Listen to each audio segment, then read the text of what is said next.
Đây thì chúng ta sẽ nói về là dược lý các cái thuốc điều trị tăng huyết áp. Cái bài giảng này thì anh chỉ đơn thuần là nói về dược lý cho nên nó sẽ phù hợp với sinh viên Y2. Nhưng mà nếu như các anh chị Y5, Y6, nếu như mà nghe cái bài giảng về điều trị tăng huyết áp của anh mà muốn biết thêm về giải thích cơ chế cũng như là các cái tác dụng phụ của các thuốc điều trị tăng huyết áp thì anh nghĩ là cũng có thể nghe thêm cái bài này của anh. Thì trong cái bài giảng này là chúng ta sẽ lần lượt đi những cái nội dung gồm có là cái thuốc thông dụng nhất, đó chính là cái thuốc chèn canxi. Cái nhóm thuốc thứ hai mà chúng ta sẽ nói đó là cái nhóm thuốc lợi tiểu. Tại vì nhóm thuốc lợi tiểu là một cái nhóm thuốc rất là quan trọng và có nhiều thứ để nói. Nó không những là một cái nhóm thuốc mà để mà điều trị tăng huyết áp, mà nó có rất là nhiều các cái chỉ định khác. Cho nên anh sẽ làm riêng một cái video về nhóm thuốc lợi tiểu. Thì các em có thể thấy cái link này ở phần description. Nhóm thuốc số 3 là chúng ta sẽ nói về là các cái thuốc ức chế men chuyển hoặc là các cái thuốc thuộc nhóm chèn thụ thể. Thì gọi chung cái nhóm này đó là nhóm ức chế hệ renin, angiotensin, aldosterone. Thì đây cũng là một cái nhóm thuốc rất là quan trọng và anh cũng làm riêng một cái video để nói về cái nhóm thuốc này. Nhóm thuốc thứ tư chúng ta sẽ nói là cái nhóm thuốc giảm mạch trực tiếp.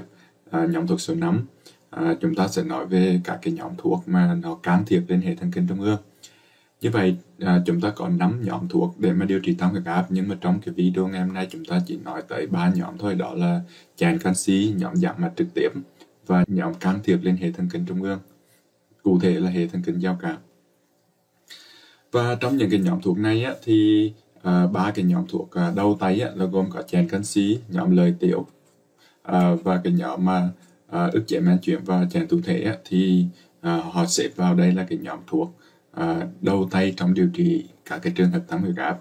Còn cái nhóm giảm mạch và nhóm ức chế hệ thần kinh can thiệp lên hệ thần kinh trung ương thì người ta xếp nó vào trong cái nhóm gọi là các cái nhóm thuốc khác, tức là các em chỉ sử dụng những cái thuốc này nếu như mà em sử dụng 3 cái nhóm thuốc đầu mà bệnh nhân không đáp ứng. Thì đầu tiên chúng ta sẽ nói về cái nhóm thuốc chèn canxi, tên tiếng Anh của nó là calcium channel blockers. Thì chúng ta sẽ nhắc lại một chút về sinh lý. Thì cái cơ chế có cơ là khi mà cái tế bào nó khử cực thì sẽ có một cái dòng ion canxi, hai cổng này nó sẽ đi vào cái kính, thông qua cái kính canxi này. Khi mà cái ion canxi nó đi vào bên trong tế bào thì nó sẽ kết hợp, nó sẽ kích thích vào một cái tổ chức có tên là sarcoplasmic reticulum. Thì ở đây là người ta viết tắt là chữ SR, thì mình dịch sang tiếng Việt là cái tổ chức lưỡi nồi cơ trơn có hạt. Thì khi mà nó kích thích vào đây thì nó cũng sẽ phóng thích dòng ion canxi hai cộng từ trong cái tổ chức này đi ra, và cái dòng ion canxi từ ngoài tế bào đi vào kết hợp với dòng canxi từ cái lưỡi nồi cơ tương có hạt này thì nó sẽ đến gắn vào cái troponin, nó làm cho cái actin và myosin nó trượt vào nhau và nó sẽ gây ra cái cơ chế của co cơ. Thì cái thuốc chèn canxi đơn giản là nó sẽ ức chế cái kính này đi, nó sẽ làm cho canxi nó sẽ không có chạy được từ ngoài tế bào vào bên trong tế bào, thì nó sẽ làm cho actin và myosin nó không có trượt được vào nhau và từ đó nó sẽ làm giảm cơ. Thì cái cơ chế nó đơn giản như vậy thôi. Nếu như mà nó ức chế cái dòng canxi ở mạch máu thì nó sẽ gây giãn mạch và từ đó nó sẽ làm giảm sức cản của thành mạch và từ đó nó sẽ làm giảm cái hậu gắn và nó hạ huyết áp. Còn nếu như mà nó ức chế cái dòng canxi ở cơ tim thì nó sẽ làm giảm nhịp tim và làm giảm sức co bóp của cơ tim. Trong cái nhóm thuốc mà chèn canxi này thì người ta chia thành hai nhóm. Một nhóm thì người ta gọi là dihydropyridine.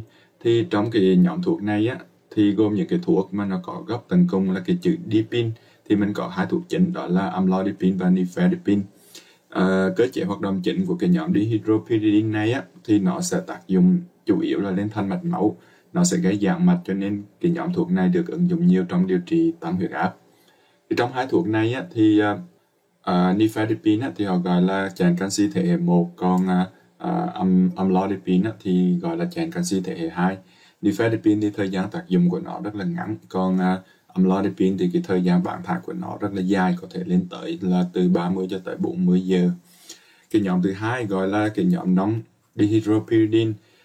Trong cái nhóm này gồm hai thuốc chính đó là verapamil và diltiazem. Thì cái tác dụng chính của cái nhóm mà non dihydropyridine này là nó tác dụng chủ yếu là lên tim, cho nên nó được ứng dụng nhiều trong điều trị các cái dạng rối loạn nhịp, đặc biệt là các cái dạng rối loạn nhịp nhanh. Thì verapamil thì tác dụng chủ yếu của nó lên tim, nhưng mà diltiazem thì bên cạnh cái tác dụng chính của nó lên tim thì nó cũng tác động lên thành mạch máu nữa, và từ đó nó sẽ gây ra giảm mạch máu và giảm sức cản thành mạch. Thì nếu mà các em nhìn cái hình bên này thì các em sẽ thấy là về phía cơ trơn của mạch máu thì cái nhóm dipin là cái nhóm hoạt động chính, còn về phía cơ trơn của tim thì verapamil là cái thuốc mà chủ yếu là tác dụng lên cơ trơn, nhưng mà diltiazem thì nó có tác dụng lên cả cơ trơn mạch máu và lên cả cơ của các cái tế bào cơ tim.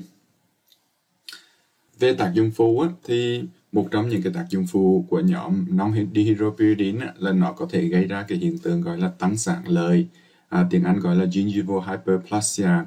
Thì đây là một trong những cái tác dụng phụ nói chung của nhóm này, có nghĩa là hầu hết những cái thuốc thuộc nhóm này đều có tác dụng phụ này. Tuy nhiên nó rất là hiếm gặp, và nhưng mà các em cũng phải giải thích cho bệnh nhân. Một cái tác dụng phụ thứ hai người ta gọi là tăng nhịp tim phản xạ.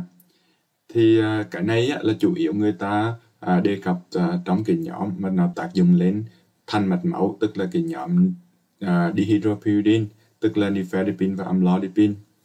Thì vậy thì tăng nhịp tim phản xạ là như thế nào? Thì các em cứ hiểu là khi mà các em điều trị tăng huyết áp cho một bệnh nhân, chẳng hạn như một bệnh nhân đến với em là vì huyết áp là 150/90 mm thủy ngân chẳng hạn, thì các em hiểu là mặc dù mình gọi là cái huyết áp là 150/90 gọi là huyết áp cao, nhưng mà vì bệnh nhân của mình là bị cái tình trạng tăng huyết áp như thế này trong thời gian dài rồi, cho nên cơ thể của họ sẽ cảm nhận huyết áp như vậy là bình thường. Các em hiểu không? Cho nên khi mà các em đưa cái huyết áp của bệnh nhân xuống, chẳng hạn như là từ 150/90 bây giờ các em đưa xuống 120/80 mm thủy ngân chẳng hạn, thì mặc dù cái huyết áp 120/80 thì gọi là bình thường, nhưng mà cơ thể của bệnh nhân sẽ cảm nhận cái huyết áp đó là thấp, và cơ thể của họ sẽ làm mọi cách để mà nâng cái huyết áp lên lại. Và bình thường sẽ có hai cách để mà cơ thể của bệnh nhân có thể nâng huyết áp lên lại. Một là nó sẽ kích thích cái hệ thần kinh giao cảm để mà làm tăng nhịp tim, và thứ hai đó là nó sẽ kích thích cái hệ renin, angiotensin, aldosterone để mà làm tăng giữ nước và giữ muối ở thận. Cho nên có hai tác dụng phụ nó liên quan tới phản xạ, đó là tăng nhịp tim phản xạ và phù ngoại vi. Thì đấy cũng là hai tác dụng phụ mà các em cần giải thích cho bệnh nhân. Tuy nhiên những cái tác dụng phụ này thì thường là nó nhẹ và bệnh nhân có thể tự thích ứng được, và thường nó không phải là lý do mà chúng ta phải ngừng thuốc cho bệnh nhân. Ngoài ra thì verapamil là nó còn làm giảm bên cạnh cái làm giảm có cơ tim thì nó cũng sẽ làm giảm cái có cơ trơn ở ruột nữa, cho nên nó sẽ gây ra hiện tượng táo bón. Thì nói tóm lại, trong cái nhóm thuốc chèn canxi thì các em cần nhớ đó là chúng ta có hai nhóm, một nhóm là dihydropyridine, hai thuốc chính là nifedipine và amlodipine, tác dụng chủ yếu của nó là lên thành mạch máu, và đây là cái nhóm thuốc chính để mà điều trị tăng huyết áp. Còn cái nhóm non-dihydropyridine gồm hai thuốc là verapamil và diltiazem, tác dụng chủ yếu lên tim, cho nên thường là nó sẽ được ứng dụng trong điều trị các cái rối loạn nhịp nhanh. Thì đây là một cái hiện tượng, đây là một cái hình ảnh của một bệnh nhân họ bị tăng sản lợi do dùng nifedipine. Thì cái hiện tượng này thì gặp ở chừng khoảng 1-3% các cái trường hợp bệnh nhân sử dụng các cái thuốc thuộc nhóm là dihydropyridine. Nhóm thuốc thứ hai mà chúng ta sẽ nghiên cứu đó là cái nhóm thuốc giãn mạch trực tiếp. Thì đây là một nhóm thuốc nó được xếp vào hàng thứ yếu trong điều trị tăng huyết áp, nghĩa là nhóm này chỉ được sử dụng nếu như mà bệnh nhân không đáp ứng với các cái thuốc điều trị đầu tay mà thôi. Thì nhóm đầu tiên là cái nhóm mà hoạt động thông qua cái cơ chế của NO, tức là nitric oxide. Thì như các em biết thì nitric oxide là một trong những cái chất nó được bài tiết bởi các cái tế bào nội mạc của mạch máu. Sau đó nó sẽ được vận chuyển vào tế bào cơ trơn của mạch máu và nó sẽ gây ra giãn cơ trơn. Thì các cái thuốc mà thuộc nhóm này thì có thể là nó sẽ làm tăng tổng hợp NO ở cơ trơn, hoặc là trong thành phần cấu tạo của nó có chứa NO, và khi mà nó vào bên trong cơ thể thì nó sản sinh ra NO, từ đó nó gây giãn mạch và tăng huyết áp. Thì có hai thuốc trong nhóm này mà các em cần nhớ. Thuốc đầu tiên đó chính là hydralazine. Thì thuốc này nó sẽ gây tăng tổng hợp nitric oxide ở tế bào nội mạc của mạch máu, và từ đó nó sẽ gây giãn mạch và hạ huyết áp. Thuốc này là một trong những cái thuốc nó rất là tốt để mà điều trị tăng huyết áp, nó khá là mạnh, nhưng mà nó không được xếp vào cái hạng là các cái thuốc đầu tay để điều trị tăng huyết áp. Vì một lý do đó là thuốc này thời gian bán thải của nó rất là ngắn và bệnh nhân thường là phải sử dụng 3 lần một ngày. Thì trong điều trị bệnh tăng huyết áp thông thường các nhà sản xuất thì họ thường tạo ra những cái thuốc để mà bệnh nhân có thể chỉ uống một ngày một lần thôi để mà tăng tính tuân thủ điều trị. Còn cái thuốc này là một ngày sử dụng 3 lần, cho nên đây không phải là một cái sự lựa chọn đầu tay để mà điều trị tăng huyết áp. Thì tác dụng phụ của thuốc này thì nó cũng giống như là tác dụng phụ của cái nhóm thuốc chèn canxi. Thì như anh đã nhắc, nó sẽ gây ra tăng nhịp tim phản xạ và gây giữ nước giữ muối và gây ra cái hiện tượng phù. Thì tất cả mọi thuốc mà các em đưa cái huyết áp của bệnh nhân xuống thì cơ thể của bệnh nhân sẽ tìm cách để đưa huyết áp lên lại. Cái thuốc này nó cũng gây ra một cái tác dụng phụ nữa, họ gọi là hội chứng lupus ban đỏ do thuốc. Tức là đơn giản là nó giống như là cái bệnh lupus ban đỏ, nhưng mà nó gây ra là do thuốc mà thôi. Cái thuốc thứ hai mà thuộc nhóm cơ chế liên quan tới nitric oxide đó là nitroprusside. Cái thuốc này trong thành phần của nó là có chứa nitric oxide, và khi mà nó vào bên trong cơ thể thì nó sẽ phân hủy để tạo thành nitric oxide và nó sẽ gây giãn mạch. Đây là một trong những cái thuốc hạ huyết áp mạnh nhất mà chúng ta từng có, và đây là một cái thuốc sử dụng bằng đường tĩnh mạch, và các anh chị thấy nó được sử dụng trong những cái trường hợp mà chúng ta xử lý tăng huyết áp cấp cứu mà thôi. Tuy nhiên hiện nay thì chúng ta cũng ít sử dụng cái nhóm thuốc này, tại vì chúng ta có những cái loại thuốc khác đường tĩnh mạch với hiệu quả tương đương mà ít tác dụng phụ hơn so với cái thuốc này, cho nên thuốc này thường là mình sẽ không nghĩ tới đầu tiên mỗi lần mà mình có một bệnh nhân bị tăng huyết áp cấp cứu. Thuốc này mà khi mà vào bên trong cơ thể bên cạnh nó sản xuất ra NO thì bên trong thành phần cấu tạo của cái thuốc này là nó cũng có chứa cái cyanua, tức là mình hay đọc là cyanide, nhưng mà dịch sang tiếng Việt là cyanua. Cho nên thuốc này thông thường người ta không sử dụng quá 24 giờ, tại vì nếu như mà mình dùng quá 24 giờ thì bệnh nhân sẽ có nguy cơ cao bị ngộ độc cyanua nha. Đó là cái cơ chế thứ nhất là thông qua NO. Cơ chế thứ hai là thông qua mỡ kính kali. Thì như các em biết cái nồng độ kali ở bên trong tế bào là nó cao hơn rất là nhiều so với nồng độ kali ở bên ngoài tế bào. Vậy thì điều gì xảy ra nếu như mà chúng ta mở cái kênh kali này ở trên thành của tế bào? Thì nếu chúng ta mở cái kênh này thì sẽ làm cho cái dòng ion kali từ bên trong tế bào nó sẽ chảy ra bên ngoài tế bào. Mà kali là một cái ion dương, cho nên khi mà nó chảy ra như vậy nó sẽ gây ra là cái điện thể ở bên trong tế bào là nó sẽ ấm hơn, nó sẽ giảm xuống. Và khi mà cái điện thể nó giảm xuống sẽ gây ra sẽ làm cho cái tính phân cực của tế bào nó sẽ tăng lên. Và khi mà cái tính phân cực của tế bào tăng lên, nó sẽ ức chế cái kênh canxi này xuống, và nó sẽ làm cho canxi ở bên ngoài tế bào nó không chảy được vào bên trong tế bào. Và cũng theo cái cơ chế giống như anh đã giải thích trong cái cơ chế thuốc ức chế chèn canxi, khi mà không có cái dòng ion canxi chảy vào bên trong tế bào sẽ làm cho actin và myosin nó không có trượt được vào nhau, và nó sẽ làm cho cơ nó bị giãn. Thì đó là cái cơ chế tại sao khi mà chúng ta mở kính kali thì nó sẽ gây giãn mạch, và từ đó nó có thể được ứng dụng trong điều trị tăng huyết áp.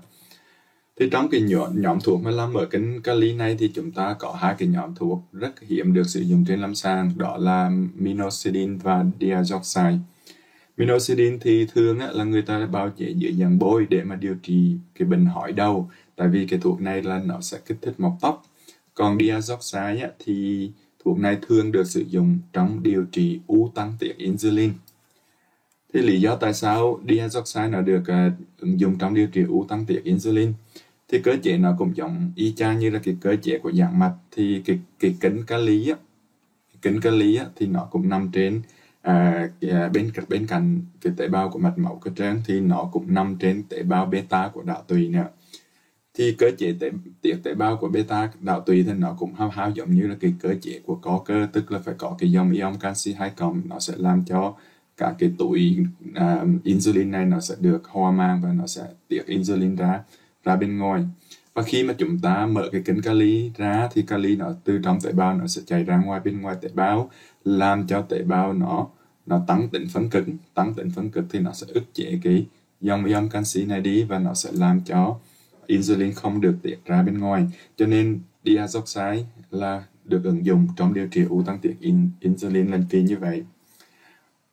Thì bây giờ chúng ta sẽ nói một chút về các cái tác dụng phụ của cái thuốc mở kính kali. Anh không ghi ở đây nhưng mà các em có thể đoán được các cái tác dụng phụ của nó không, nếu như mà em dùng minoxidil hoặc là diazoxide để mà điều trị tăng huyết áp cho bệnh nhân. Thì đầu tiên, tác dụng phụ đầu tiên đó là nó giống y chang như các cái thuốc giảm mạch khác, tức là nó sẽ gây tăng nhịp tim phản xạ và gây phù. Và thứ hai đó là minoxidil nó có thể gây ra cái hiện tượng là rầm lông, tại vì thuốc này nó tăng mọc lông và mọc tóc. Và thứ ba đó là thuốc này sẽ gây tăng đường máu hay giảm đường máu. Nó sẽ gây tăng đường máu, tại vì thuốc này nó sẽ làm giảm tiết insulin, nhất là đối với diazoxide. Như vậy đó là 4 thuốc trong cái nhóm thuốc giảm mạch trực tiếp. Và cái phần cuối cùng là chúng ta sẽ nói về các cái thuốc mà tác dụng lên hệ thần kinh giao cảm, mà chủ yếu là chúng ta sẽ nói về thuốc chèn beta, thuốc chèn alpha 1 và thuốc đồng vận receptor alpha 2. Thì trước khi mà nói về các cái thuốc thì chúng ta sẽ nhắc lại một chút về các cái receptor của hệ giao cảm. Thì trong cái receptor của hệ giao cảm thì chúng ta có receptor alpha và receptor beta. Trong receptor beta chúng ta có receptor beta 1, receptor beta 2. Trong receptor của alpha thì có alpha 1 và alpha 2. Receptor beta 1 thì thường là nó có ở tim, và khi mà chúng ta kích thích vào cái receptor beta 1 thì nó sẽ gây tăng nhịp tim và tăng sức co bóp của cơ tim. Còn nếu mà chúng ta ức chế cái receptor của beta 1 thì nó sẽ làm giảm nhịp tim và làm giảm sức co bóp cơ tim.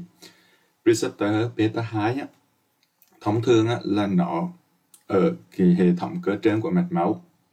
Tuy nhiên cái receptor này nó đặc biệt, mặc dù nó gọi là receptor giao cảm, nhưng mà khi mà kích thích vào receptor beta 2 thì nó không gây co mạch mà nó lại gây giãn mạch. Cho nên cái này khi mà kích thích vào cái receptor beta 2 nó sẽ gây giãn cơ trơn phế quản, giãn cơ trơn tử cung và giãn cơ trơn ở mạch máu ngoại vi. Và ngược lại, nếu như mà chúng ta block cái receptor của beta 2 thì nó sẽ gây co cơ trơn phế quản, co cơ trơn tử cung và co cơ trơn mạch máu ngoại vi. Receptor alpha 1 thì chúng ta có nó nằm ở mạch máu, và khi mà kích thích vào cái receptor alpha 1 nó sẽ gây co mạch và nó sẽ làm tăng huyết áp. Còn chèn receptor alpha 1 nó sẽ gây giãn mạch và nó làm hạ huyết áp.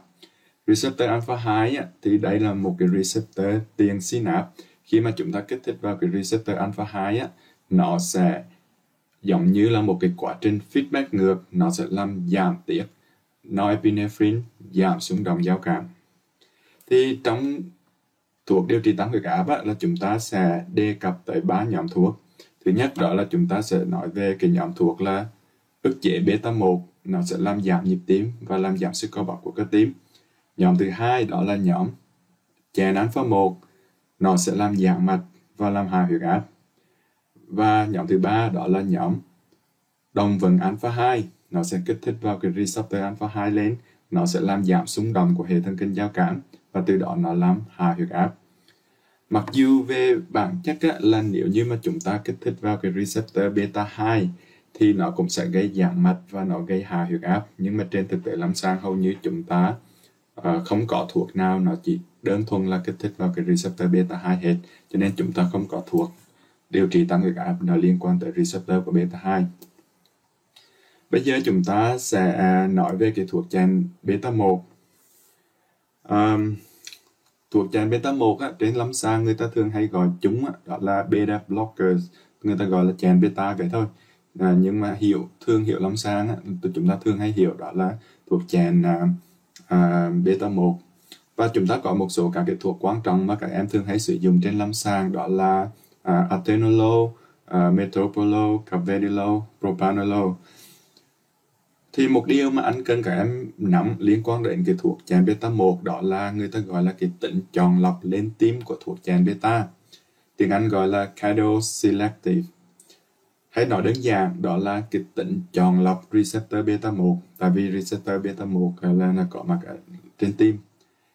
Điều này có nghĩa là gì? Thì các em cứ hiểu là mặc dù receptor beta 1 và receptor beta 2 đây là hai receptor khác nhau, nhưng mà về mặt cấu trúc thì nó cũng hao hao giống nhau. Cho nên khi một thuốc mà nó ức chế vào cái receptor của beta 1 thì nó ít nhiều nó cũng sẽ ức chế luôn cái receptor của beta 2. Nếu như mà một thuốc mà nó chỉ tác dụng chọn lọc lên receptor beta 1 đơn thuần thôi thì chúng ta gọi là nó có tính chèn beta 1 chọn lọc, hay còn gọi là nó có tính chọn lọc lên tim. Các em hiểu vấn đề chưa? Còn nếu một thuốc chèn beta mà nó vừa ức chế beta 1 và nó vừa ức chế luôn receptor beta 2 thì chúng ta gọi thuốc chèn beta đó là chèn beta 1 hoặc là chèn beta không chọn lọc nha. Như vậy tính chọn lọc lên tim chẳng qua là tính chọn lọc lên receptor beta 1. Tại sao cái điều này nó quan trọng? Thì theo các em, nếu như mà chúng ta dùng một cái thuốc chèn beta không chọn lọc thì điều gì sẽ xảy ra đối với những cái cơ quan ngoài tim? Thì chèn beta 1 không chọn lọc thì nó cũng sẽ tác động lên cái receptor của beta 2 nữa. Cho nên chuyện gì xảy ra nếu mà nó chèn cái receptor beta 2 trên thành phế quản thì chuyện gì sẽ xảy ra? Nó sẽ làm cho phế quản nó bị co thắt và nó có thể khởi phát cơn hen cấp ở những bệnh nhân bị bệnh hen mãn tính, hoặc nó có thể làm cho tình trạng COPD của bệnh nhân nó nặng lên nha. Cho nên thường là chúng ta sẽ tránh sử dụng những cái thuốc chèn beta 1 không chọn lọc cho những bệnh nhân bị hen nặng hoặc là những cái bệnh nhân bị COPD nặng. Còn trên mạch máu ngoại vi thì sao? Thì chèn beta 1 không chọn lọc trên mạch máu ngoại vi nó sẽ chèn vào cái receptor beta 2 trên mạch máu ngoại vi, nó sẽ làm co mạch máu ngoại vi. Và các em nhớ là nếu như mà bệnh nhân bị các cái bệnh lý về mạch máu ngoại vi thì khi mà em dùng các cái thuốc này nó sẽ làm cho bệnh nhân biểu hiện triệu chứng nặng nề thêm. Cho nên thì người ta cũng hạn chế sử dụng những cái thuốc chèn beta 1 không chọn lọc cho những cái bệnh nhân mà bị các cái bệnh lý mạch máu ngoại vi. Thì đó là lý do tại vì sao người ta thường để ý đến cái tính chọn lọc beta 1 của các cái thuốc chèn beta. Thì có một cái cách nhớ, đó là anh nhớ là những cái thuốc nào mà bắt đầu bằng từ chữ A cho tới chữ M thì những cái thuốc này thường là chèn beta 1 chọn lọc. Còn những cái thuốc mà sau chữ M từ chữ N trở đi thì những cái thuốc này thường là những cái thuốc không chọn lọc nha. Những cái thuốc chọn lọc thì chúng ta có ví dụ như là atenolol, metoprolol và carvedilol. Còn cái thuốc mà không chọn lọc mà các em thường thấy người ta sử dụng nhiều nhất trên lâm sàng đó chính là propranolol. Như vậy thì đó là những cái thông tin liên quan tới cái thuốc chèn beta 1. Chúng ta sẽ nói một chút về các cái thuốc chèn alpha 1. Cái receptor alpha 1 nó nằm ở mạch máu ngoại vi, và thuốc chèn alpha 1 thì chúng ta có một số các cái loại thuốc chống mà thường là cái gốc tấn công của nó là có chữ osin, ví dụ như là prazosin, doxazosin, terazosin và tamsulosin.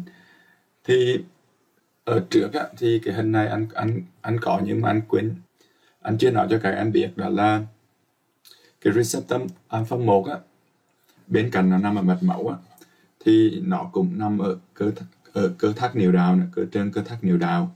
Khi mà chúng ta kích thích vào cái receptor alpha 1 ở cơ trơn niệu đạo nó sẽ gây co cơ trơn và nó sẽ làm cho bệnh nhân bị tiểu. Và khi mà chúng ta ức chế cái receptor alpha 1 ở cơ trơn của niệu đạo thì nó sẽ làm cho cơ trơn niệu đạo giãn ra và nó sẽ làm cho bệnh nhân dễ tiểu hơn.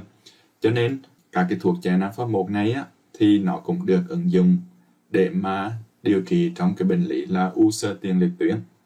Và trên thực tế đây là các cái thuốc chủ yếu là người ta ứng dụng trong điều trị u xơ tiền liệt tuyến, và các cái thuốc này là thường không được sử dụng để mà điều trị tăng huyết áp, ngoài trừ những cái trường hợp tăng huyết áp kháng trị. Các em hiểu chưa? Vậy bây giờ nếu như anh hỏi thì những cái bệnh nhân bị u xơ tiền liệt tuyến, nếu em sử dụng những cái thuốc này thì tác dụng phụ là gì?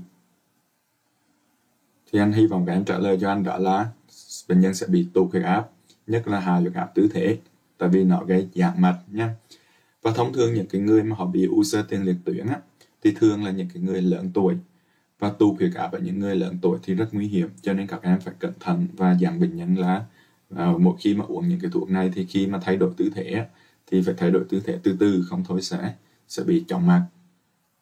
Và cái nhóm thuốc cuối cùng mà chúng ta đề cập đó là nhóm thuốc đồng vần alpha 2.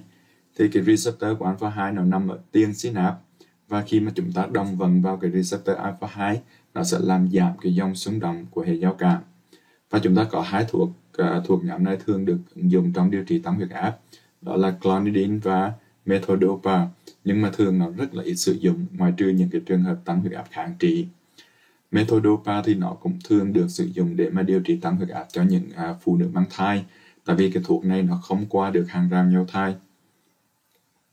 Thì đến đây anh xin kết thúc cái bài giảng về các cái thuốc điều trị tăng huyết áp, và các em có thể xem tiếp cái video về các cái thuốc lợi tiểu và thuốc ức chế men chuyển.